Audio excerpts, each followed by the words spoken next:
नमस्कार, स्वागत है आपका जनगणमन 24/7 पर, जो कि मेरा यूट्यूब चैनल है। आप उसे लाइक करें, सब्सक्राइब करें। और आज 31 दिसंबर है, सब पार्टी के मूड में है। किसी को अगर दुकान नहीं जाना हो तो लोग स्विगी, ज़ोमैटो, ब्लिंकिट, तमाम तरीके के ऐप्स हैं जिनसे वो घर बैठे चीजें मंगा लेते हैं। लेकिन आज 31 दिसंबर के दिन, नए साल की पूर्व संध्या पर, देश भर के डिलीवरी करने वाले गिग वर्कर्स हड़ताल पर उतर आए हैं। Swiggy, Zomato, Zepto, Blinkit, Amazon, Flipkart जैसी कंपनियों से जुड़े हजारों डिलीवरी पार्टनर्स बुधवार को ऐप बंद करके काम रोक रहे हैं। इससे नए साल की पार्टी में खाना ऑर्डर करने वालों को काफी परेशानी हो सकती है, क्योंकि 31 दिसंबर इन कंपनियों के लिए सबसे व्यस्त दिन होता है।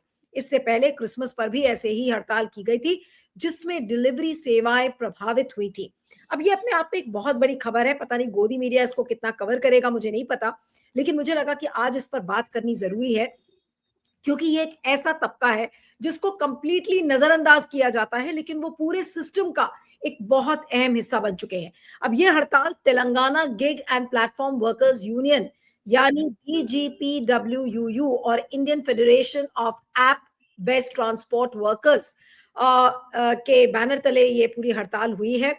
और इसमें क्या कुछ इन्होंने कहा है, इन्होंने केंद्रीय जो वर्कर्स एसोसिएशन है, गिग वर्कर्स एसोसिएशन, उसने केंद्रीय श्रम मंत्री मनसुख मंडाविया को लिखे खत में असुरक्षित 10 मिनट की डिलीवरी व्यवस्था पर रोक लगाई गई है। आप सबको पता है कि 10 मिनट के अंदर अगर डिलीवरी नहीं होती है तो उन पर कड़ी कार्रवाई की जाती है डिलीवरी बॉयज के ऊपर। तो ये जो 10 मिनट का डिलीवरी टाइम है, इस पर रोक लगाने की बात कही है।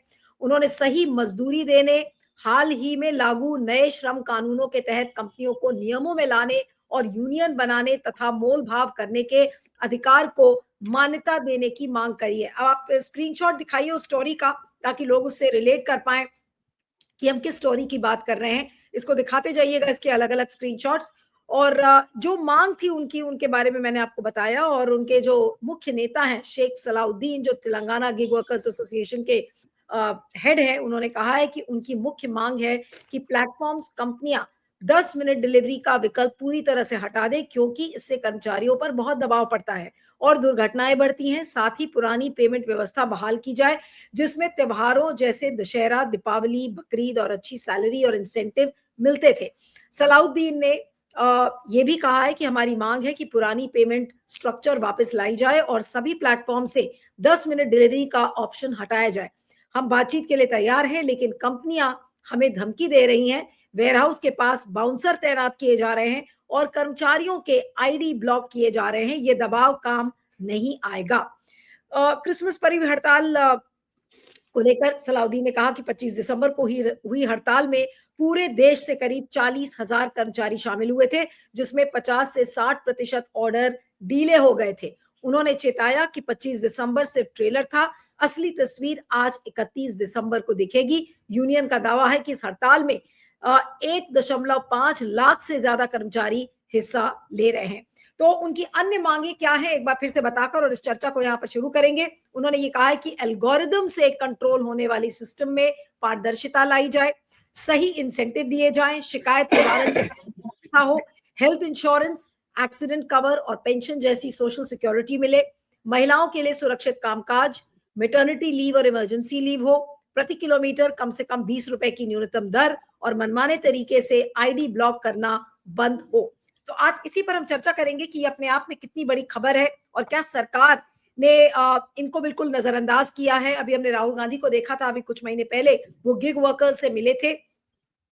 सरकार के तमाम दावों के बाद अगर इतनी ज्यादा असंतोष इन सारे गिग वर्कर्स में दिख रहा है, तो इसका मतलब क्या है, आज इसको समझने की कोशिश करेंगे। हमारे साथ independent media analyst Siddharth Sharma है। सिद्धार्थ, आपका स्वागत है, thank you so much for joining. और ये गिग वर्कर्स की हड़ताल आज के दिन, जैसा उन्होंने कहा कि क्रिसमस तो एक ट्रेलर था, असली झांकी आज दिखेगी।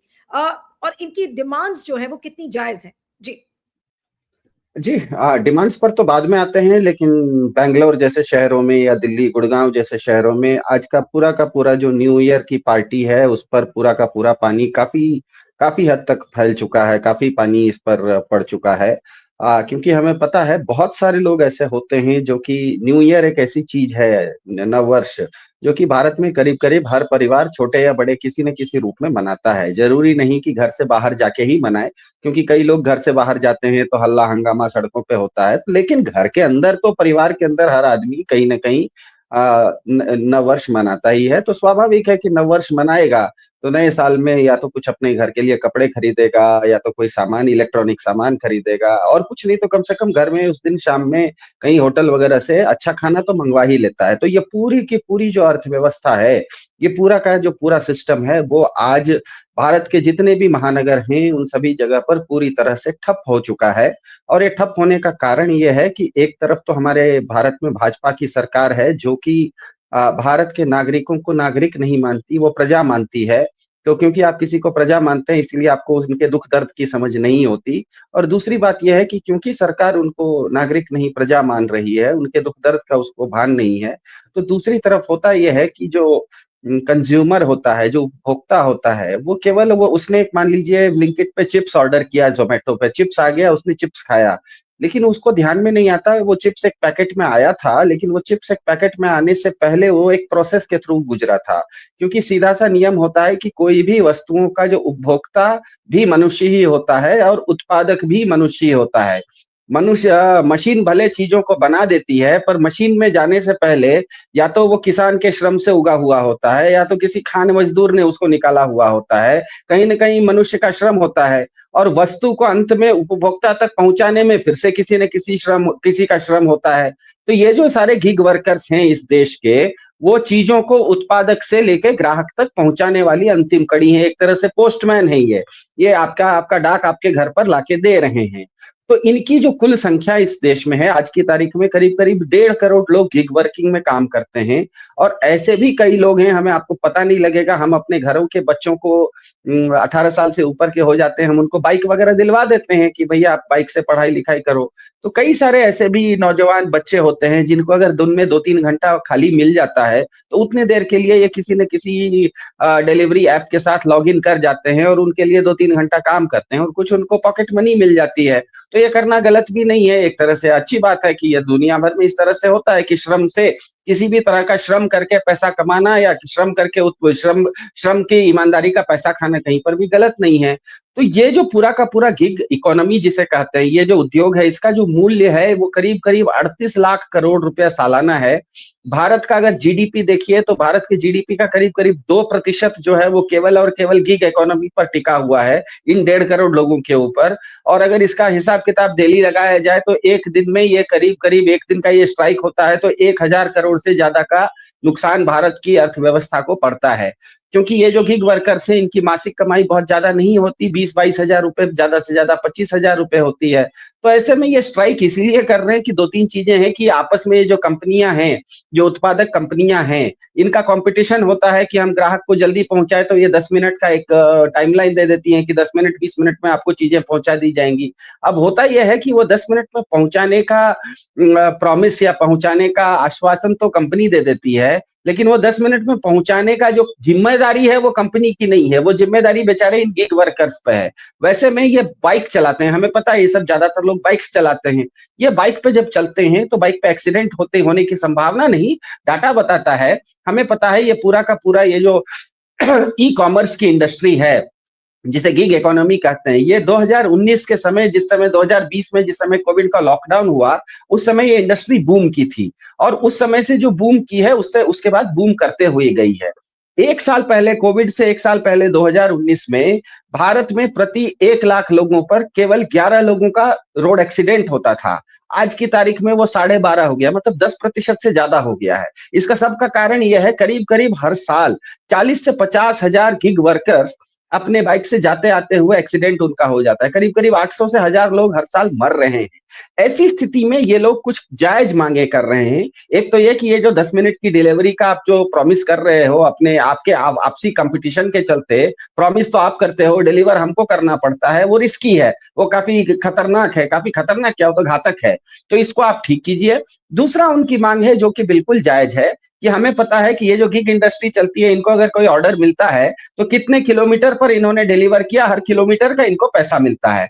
तो इनका कहना है कि मान लीजिए मैंने कोई ऑर्डर लिया, वो 1 ही किलोमीटर या आधा ही किलोमीटर पर डिलीवरी देना है, तो आप उसका 2 रुपए अगर मुझे डिलीवरी का चार्ज दीजिएगा, क्योंकि आपके हिसाब से 10 किलोमीटर पर किलोमीटर 2 रुपए का हिसाब है, तो पर किलोमीटर अगर 2 रुपया है और 10 किलोमीटर अगर उसने ड्राइव करके गया, तब तो 20 रुपए मिलना समझदारी है। लेकिन 2 रुपए पर किलोमीटर है और वो आधा किलोमीटर पर डिलीवरी करे और वो कंपनी उसको 2 रुपए का आधा 1 रुपया उसके अकाउंट में डालेगा, तब तो उसको घाटा हो जाएगा। तो ऐसा हमें पता है महानगरों में आप ऑटो रिक्शा भी पकड़िए, तो ऑटो रिक्शा अगर आधा किलोमीटर के लिए भी पकड़िए तो कुछ मिनिमम चार्जेस होते हैं कि आपको मिनिमम कम से कम 25 रुपए देना है। तो इनका एक बहुत जायज मांग है कि मिनिमम कम से कम मुझे एक डिलीवरी करने के लिए 35 रुपए तो मिलना चाहिए, 25 से 35 रुपया, जो कि फिर से बिल्कुल बिल्कुल बिल्कुल पूरी तरह से जायज मांग है। तो ये जो इंडस्ट्री है, इसके चलते हमें पता है कि फूड डिलीवरी जैसे आपने कहा उस पर असर पड़ा है, इलेक्ट्रॉनिक्स की डिलीवरी पर असर पड़ा है, सबसे बड़ा असर पड़ा है लोगों को अगर घर से बाहर जाना है तो ये वो ओला उबर जो टैक्सी सर्विस है उस पर काफी असर पड़ा है। और ये जो पूरा का पूरा इसके चलते कुल मिला के भारत के महानगरों में करीब करीब 10 से 15 करोड़ उपभोक्ताओं को, कंज्यूमर्स को, ये जो गिग वर्कर्स का स्ट्राइक है, एक तो 25 तारीख को इन्होंने क्रिसमस के दिन किया था और एक आज के दिन किया है, बहुत ही सही समय पर किया है मेरे ख्याल से, क्योंकि पूरे साल में सबसे ज्यादा इनका डिमांड आज ही के दिन होता है। सही समय पर इन्होंने अपनी बात मनवाने के लिए एकदम सही समय पर, एकदम टाइमिंग परफेक्ट था, क्योंकि ये एक ऐसा त्योहार होता है, क्योंकि बाकी जो त्योहार होते हैं, मान लीजिए आप धार्मिक त्योहार को लीजिए, तो धार्मिक त्योहार ऐसे होते हैं कि एक वर्ग मनाता है, दूसरा वर्ग नहीं मनाता। लेकिन न्यू ईयर एक ऐसा भारत में त्योहार कहिए या छुट्टी का मौसम कहिए कि हर परिवार छोटे बड़े रूप में अगर घर से बाहर नहीं भी गया, कहीं पार्टी में नहीं भी गया, कहीं होटल में पार्टी में नहीं गया, तो कहता है चलो सब परिवार हम लोग किसी बगल के 1 किलोमीटर 2 किलोमीटर कोई बहुत अच्छा रेस्टोरेंट है, वहां पर जाके डिनर करते हैं। तो आपको डिनर के लिए बाहर निकलना चाह रहे हैं तो आपको ओला उबर नहीं मिलेगा। आप कहेंगे कि चलो बाहर भी नहीं जाएंगे, घर पर ही कुछ खास खास खाना मंगवा लेते हैं, अच्छा खासा अच्छा 4-5 आइटम खाने का मंगवा लेते हैं, आइसक्रीम मंगवा लेते हैं, जूस मंगवा लेते हैं, स्टार्टर मंगवा लेते हैं, तो अब वो डिलीवरी बॉयज मिल नहीं रहे हैं। तो इन्होंने बहुत सही समय चुना है, क्योंकि भारत की सरकार जो है, भाजपा की सरकार है, वो कहीं पर भी लोगों के प्रति उसकी कोई सहानुभूति नहीं है, उनके प्रति कोई संवेदना नहीं है। कहीं पर भी अगर मनुष्य श्रम करता है और वो श्रम से ईमानदारी से पैसा कमा रहा है, तो 2 चीजें तो उसको होनी चाहिए कि कम से कम वो श्रम करे तो कम से कम उसको वेतन कितना हो, मिनिमम प्राइस तो होगा ना। मिनिमम दिन भर में आप अगर काम कीजिएगा, तो भारत का अगर आप अपने घर में किसी को मजदूरी करने के लिए भी बुलाएंगे, आपके घर में सीमेंट का काम करना है, 4 मजदूर आया जो सीमेंट माथा पर ढो रहा है, उसका भी डेली वेजेस कुछ फिक्स्ड है, आप एक दिन में इससे कम पैसा नहीं दे सकते। ऐसे में कभी कभी ये हो जा रहा है कि ये जो डेली वेजेस के काम करने वाले हैं, मान लीजिए उसको वो घर से 2 घंटे के लिए बाहर निकला या 4 घंटे के लिए उसको समय मिल गया, वो 4 घंटे के लिए बाहर निकला और 4 घंटे में उसको 4 ऑर्डर मिले जो कि घर के बगल बगल में ही मिले 2-2 किलोमीटर पर, तो उसका मतलब हर घर एक डिलीवरी पर 2 रुपए मिलेगा, तो 4 घंटे वो काम करके 8 रुपए 10 रुपए कमाएगा, उसके अकाउंट में आएगा। तो उनका कहना है कि कम से कम कोई मिनिमम चार्ज रखा जाए। और जो दूसरा, ये जो 10 मिनट का आपने कंपनियों ने प्रॉमिस कर दिया है, ग्राहक को वो 10 मिनट का प्रॉमिस कर देते हैं, लेकिन वो प्रॉमिस, वो आश्वासन की पूर्ति कंपनी का मालिक तो नहीं करता है, कंपनी का सीईओ तो नहीं करता है, कंपनी का स्टाफ नहीं करता है, पूरा का पूरा आपने वजन डाल के रख दिया है गिग वर्कर्स पे। अब वो गिग वर्कर जो है, वो 10 मिनट में डिलीवरी उसको करना है, वो प्रेशर अपने ऊपर ले लेता है, वो बाइक चलाना स्टार्ट करता है, बाइक तेजी से चलाना पड़ता है, सिग्नल जंप करता है। अब कहीं पर कुछ भी अगर हुआ, उसका एक्सीडेंट नहीं भी हुआ, उसने 4 सिग्नल अगर जंप कर दिया, तो अगले दिन जो चालान आएगा वो कंपनी थोड़ी देगी। तो उसकी हो ये रहा है कि वो कमाई कम कर पा रहा है, वो दबाव में ज्यादा है और उसको लगता है कि उसके साथ बहुत ज्यादा शोषण हो रहा है, जो कि बिल्कुल वाजिब है। आप अगर किसी से भी श्रम करवाते हैं, आप ध्यान में रखिए, अपने घर में भी आप मजदूर को बुलाइए, अपने घर में मेड भी बुलाएंगे, तो वो आपके कहे अनुसार आपके रेट में वो नहीं मिलती है, उसका कुछ रेट होता है। आपके घर में आके अगर कपड़ा बर्तन कोई साफ करना चाहता है, तो आप कहिएगा मैं इतना दूंगा, आ जाओ, तो कोई नहीं आता, उसका एक कीमत होती है, क्योंकि वो एक मेहनत का काम कर रहा है। मेहनत का जो काम कर रहा है उसके साथ शोषण अगर होगा, उसको अगर उचित पैसा नहीं मिलेगा, तो लेकिन उसका आपको लगता है इस तरह से स्ट्राइक पर जाना उचित है? सिद्धार्थ, आपको लगता है कि सरकार इसमें कुछ इंटरवीन करके, हस्तक्षेप करके, कंपनी वालों के साथ बैठकर कुछ इसमें बातचीत का जरिया निकाल सकती है? और सबसे बड़ी बात तो ये है कि अभी जो हाल में श्रम कानून पास हुए हैं, क्या उसका हिस्सा ये गिग वर्कर्स बनेंगे, या फिर इनकी जो जिंदगी है इतनी सस्ती है सरकार के लिए भी? एक तो सरकार नौकरी नहीं देती, नौकरी के बाद नौकरी ना होने पर जब ये सब साधन मिलते हैं एम्प्लॉयमेंट के, तो वहां पर एकदम एक्सट्रीम शोषण इनका होता है, एक्सट्रीम एक्सप्लॉयटेशन होता है। तो ऐसे में सरकार क्या कर सकती है? और क्या ये मोदी जी के लिए ये गिग वर्कर्स क्या एक वाकई में नासूर बन सकते हैं अगर मोदी जी ने सुना नहीं इनकी? मेरे ख्याल से ये लोग नासूर बन चुके हैं, क्योंकि 1.5 करोड़ 2 करोड़ लोग, और ये सभी लोग जो होते हैं, ध्यान में रखिएगा, गिग वर्कर्स जो होते हैं ये पढ़े लिखे लोग होते हैं। एक होता है बहुत ही साधारण, क्या कहते हैं, गांव का ग्रामीण मजदूर होता है, जिसको कि आप कहते हैं मनरेगा में जो काम करने वाले होते हैं, शायद वो लोग पढ़े लिखे नहीं है, उनके पास श्रम का के अलावा कोई उपाय नहीं है। लेकिन गिग वर्कर्स जितने भी हैं, सबके पास अपना एंड्रॉयड फोन होता है, सबके पास अपनी बाइक होती है। मिनिमम रिक्वायरमेंट ये है, कोई भी आप गिग वर्कर अगर बनना कोई भी चाहे तो उसकी न्यूनतम जरूरत यह है कि आपकी अपनी बाइक होनी चाहिए, आपके पास अपना मोबाइल फोन नहीं, एंड्रॉयड फोन होना चाहिए। तो इसका मतलब यह है कि जिसके पास भी ये है, कम से कम वो कुछ ना कुछ थोड़ा बहुत पढ़ा लिखा है। तो एक होता है शोषण करना, दूसरा होता है पढ़े लिखे लोगों का शोषण करना। तो पढ़े लिखे लोगों का शोषण अगर करेगी भाजपा सरकार, या उसके राज्य में इस तरह का शोषण कंपनियां कर रही हैं, और भाजपा सरकार अगर चुप रहेगी, तो मेरे ख्याल से इनके ऊपर, सरकार के ऊपर, दो तरफी दबाव आएगा। एक तो ये 1.5-2 करोड़ लोग जो गिग वर्कर्स हैं, पढ़े लिखे हैं, इनका भी दबाव आएगा। ऊपर से जो 10-12 करोड़ लोग, कम से कम इस देश के 20-25 करोड़ लोग ऐसे हैं शहरों में रहने वाले, जो अपने दैनंदिन जीवन में इनके ऊपर पूरी तरह से निर्भर हो गए हैं। वो सुबह से शाम तक काम करते हैं, अच्छा खासा पैसा कमा लेते हैं, लेकिन उनको कोई चीज खरीदना है, कपड़ा खरीदना है, ऑनलाइन खरीदते हैं। उनको कोई सामान खरीदना है, ऑनलाइन खरीदते हैं। उनको रोज की सब्जी खरीदनी है, वो ऑनलाइन खरीद लेते हैं। हर चीज क्योंकि वो ऑनलाइन खरीद रहे हैं, उनके पास भगवान ने दिया हुआ, वो अपनी बुद्धि श्रम को अच्छे से बेच रहे हैं, उनकी कमाई अच्छी है।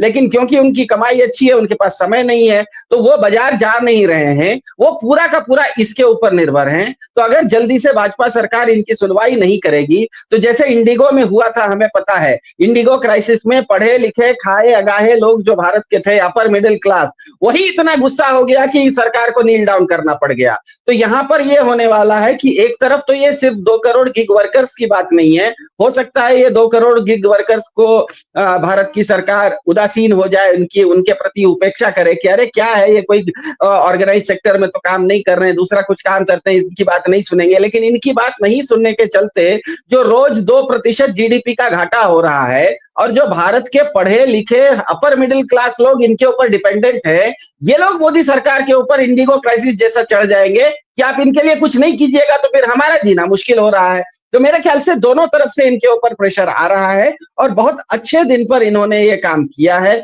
मैं उनको फिर से बधाई देता हूं। बधाई इसीलिए नहीं कि उन्होंने स्ट्राइक किया, बधाई इसीलिए क्योंकि स्ट्राइक का टाइमिंग बहुत अच्छा उन्होंने चुना है, बहुत ही सही समय पर उन्होंने स्ट्राइक का टाइमिंग चुना। इसके चलते सरकार के कान पर भी जू रेंगेगी। और सबसे बड़ी बात है, जो अपर मिडिल क्लास के लोग हैं, जो घर में चिप्स खाते समय उनको ये याद नहीं रहता, वो तो केवल चिप्स का पैकेट देखते हैं और चिप्स की कंपनी देखते हैं, और ये देखते हैं कि मैंने 20 रुपए में चिप्स मंगवा लिया। लेकिन उनको अब ध्यान आएगा कि एक चिप्स उनके घर में पहुंचने से पहले वो कहीं ना कहीं किसी किसान की मेहनत का भी उसमें योगदान है, और कहीं ना कहीं वो लड़का जो आपको बाइक से वो चिप्स आपके घर तक लाके दिया, तो श्रम के बिना आपको कोई वस्तु का मजा लेना है, तो आप उस वस्तु का मजा तब तक नहीं ले सकते जब तक उसके पीछे जो श्रम है उसका आप आदर करें। श्रम का आदर नहीं करेंगे तो वस्तु का मजा आप नहीं ले सकते, क्योंकि कोई भी वस्तु दुनिया में बनती है तो बनने से पहले और अंत में लोगों तक पहुंचने के लिए कम से कम 2 जगह पर मनुष्य श्रम की जरूरत होती है। बीच में हो सकता है कि कंपनियां मशीन के जरिए चीजों का उत्पादन कर दे, लेकिन वो केवल उत्पादन मतलब रॉ मटेरियल को फिनिश गुड्स में परिवर्तित करने का काम भले मशीन करती है, लेकिन वो रॉ मटेरियल उगते समय 2 ही जगह से चीज उगती है नीलू जी, या तो किसान खेत में उगाता है, या तो जमीन के नीचे से कोई खान का काम करने वाला खान मजदूर खनिज निकाल के आपको लाता है। आपने अगर अपने घर में ज्वेलरी भी पहनी है, वो चांदी की हो या सोने की हो, तो कहीं ना कहीं जमीन के नीचे खदान थी, खदान से वो निकला है। आप अगर अपनी गाड़ी में तेल का उपयोग कर रहे हैं तो कहीं ना कहीं जमीन के नीचे खदान से निकला है। दूसरी चीज, आप अगर कुछ भी खा रहे हैं, पी रहे हैं, जीवन का आनंद ले रहे हैं, तो कहीं ना कहीं किसी किसान ने सबसे पहले उस चीज को उगाया था। तो एक जो वो श्रमिक है जो कि शुरुआत में श्रम करता है, और अंत में जो श्रमिक है जो गिग वर्कर है, जो कि बनी हुई चीज को आपके घर तक लाके देता है, इन दोनों श्रमिकों का आदर, क्योंकि ये दोनों छुपे हुए हैं। चीज तो आपको पैकेट में चिप्स तो आपके सामने दिख जाता है, लेकिन वो चिप्स बनवाने वाला किसान भी नहीं दिखता, और वो चिप्स डिलीवर करने वाला डिलीवरी बॉय भी नहीं दिखता है, हालांकि ये दोनों आपके सामने रहते हैं। इसलिए बहुत जरूरी है कि इस देश के मिडिल क्लास को भी अब ये समझ में आएगा कि श्रम का महत्व क्या है। नहीं, लेकिन अब ये मेरा जो आखिरी सवाल है आपसे सिद्धार्थ, की आप ये देखिए कि मनरेगा के मजदूरों को मोदी सरकार गुस्से में डाल दिया है, वो नाराज है, किसान तबका वो नाराज है, गिग वर्कर्स जो हमारी इकोनॉमी का इतना बड़ा हिस्सा है, अगर अब वो नाराज चल रहे हैं और इस तरीके से स्ट्राइक करेंगे तो मोदी जी के पास फिर सपोर्ट बचा किसका है? ये गिग वर्कर्स, ये कितनी बड़ी चुनौती बन सकते हैं मोदी जी के लिए अब? अगर आने वाले समय में भारत सरकार इसमें या तो खुद ही कोई नियम बनाए गिग वर्कर्स के लिए कि कम से कम उनको मिनिमम कुछ न कुछ इंश्योरेंस, मतलब उनको कुछ न कुछ जिस तरह से कम मिनिमम अर्निंग का, मतलब जिस तरह से मिनिमम सपोर्ट प्राइस भारत सरकार देती है चावल गेहूं जैसे चीजों के लिए, उस तरह से गिग वर्कर्स को कम से कम एक डिलीवरी दो तो कम से कम 25 रुपए की तो आपको गारंटी देनी पड़ेगी, 25-30 रुपए की, उससे कम का तो आपको कोई गारंटी हो नहीं सकती। तो सबसे पहले तो उनको उस चीज की गारंटी देनी पड़ेगी। दूसरी बात है कि उनको उनके जीवन को कोई ना कोई आपको एक स्ट्रक्चर, कोई ना कोई ऑर्गेनाइज्ड व्यवस्था, कोई ना कोई कानूनी रूप से उनको कहीं ना कहीं आपको रक्षा करनी पड़ेगी। अगर ये नहीं करते हैं तो इनके ऊपर दो तरफ से दबाव आएगा। ये लोग गलतफहमी में है, किसानों का जब दबाव आया था तो किसान केवल किसान थे, उनका दबाव आया था, लेकिन किसान जिस चीज का उत्पादन करते थे उपभोक्ताओं का दबाव नहीं आया था। इसीलिए किसान क्योंकि अकेले खड़े थे, दूसरे तरफ से प्रेशर नहीं था मोदी सरकार के ऊपर, इसीलिए 1 साल के लिए उनको दिल्ली से बाहर खड़ा रहने दे दिया गया।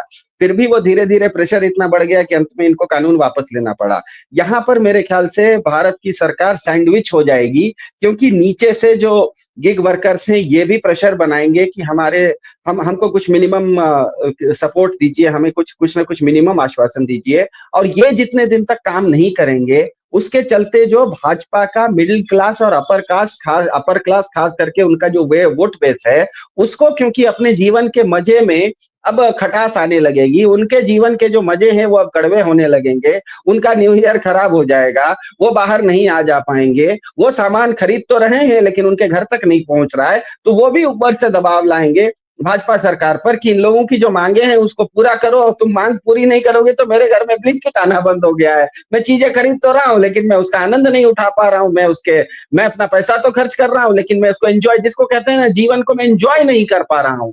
तो मेरे ख्याल से आने वाले समय में बीजेपी को या तो खुद ही इस तरह का कोई कानून बनाना पड़ेगा, और नहीं तो कम से कम ये जो इंडस्ट्री के लोग हैं, जो गिग वर्कर्स की मांग है, ये इंडस्ट्री के टॉप लोगों को, सीईओ वगैरह को, उद्योगपतियों को बुला के बताना पड़ेगा कि जल्दी से इनकी बात मान लो, नहीं मानोगे तो फिर आपके ऊपर भी तो कुछ एक्शन लेना पड़ जाएगा। मेरे ख्याल से इस चीज का समाधान जल्दी हो जाएगा ऐसा लगता है, लेकिन फिर से गिग वर्कर्स ने बहुत सही समय पर, अच्छे टाइमिंग पर, सही जगह पर, सही मतलब मौके पर चौका मारा है, ये कहा जा सकता है। बिल्कुल। चलिए, आपका बहुत बहुत शुक्रिया Siddharth, thank you so much for joining, thank you.